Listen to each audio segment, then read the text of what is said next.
explore that a little further and talk to Emanuel Pastreich, the president of the Asia Institute think tank. Emanuel, welcome. Good to see you. Let's just pick up on this point that North Korea does have a historic tendency to instigate provocations ahead of or in time for major political events. Is this just about saber rattling, or should we be worried about what lies ahead?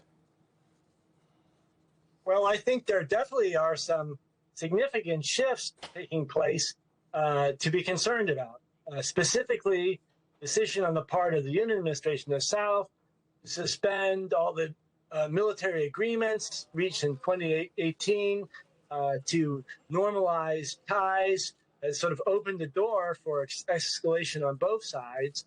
And maybe equally important, North Korea has committed itself to a close engagement with Russia, which has given it access, we don't know all the details, to Russian technology, which allows it to launch spy satellites and may allow it to upgrade considerably its capacity to put things in space and perhaps even get new technologies for missiles, which could be revolutionary.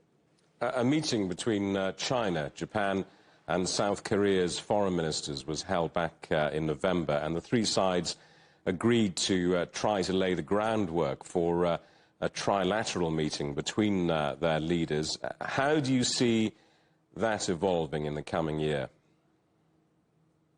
Right. Well, it was clearly a response to the Camp David meeting, summit of the U.S., South Korea, and Japan.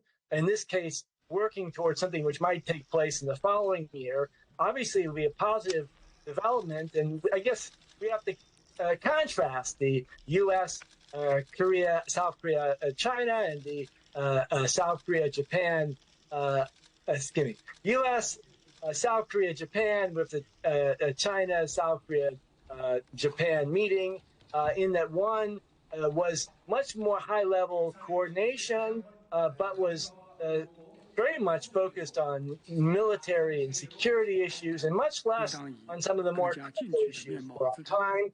On the other hand, I think the meeting in Asia for the three powers was more positive in its direction, but it's been more difficult because of this alliance structure in getting the top leaders together in one place.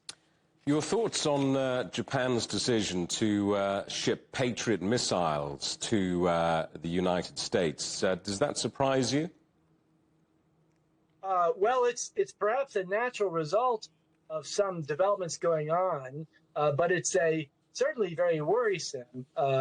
Mitsubishi Heavy Industries makes the Patriot missiles under contract from Lockheed Martin, and this is a move to overcome the various barriers under Japan's so-called peace constitution and efforts to promote peace by Japan, which has been one of Japan's great contributions to Asia, to making Japan a major participant in the arms market and supplying arms now potentially to the Philippines, to Malaysia, and other countries, which would ratchet up tensions and put Japan, I think, in a not particularly positive position as being yet another agent for selling weapons around the world.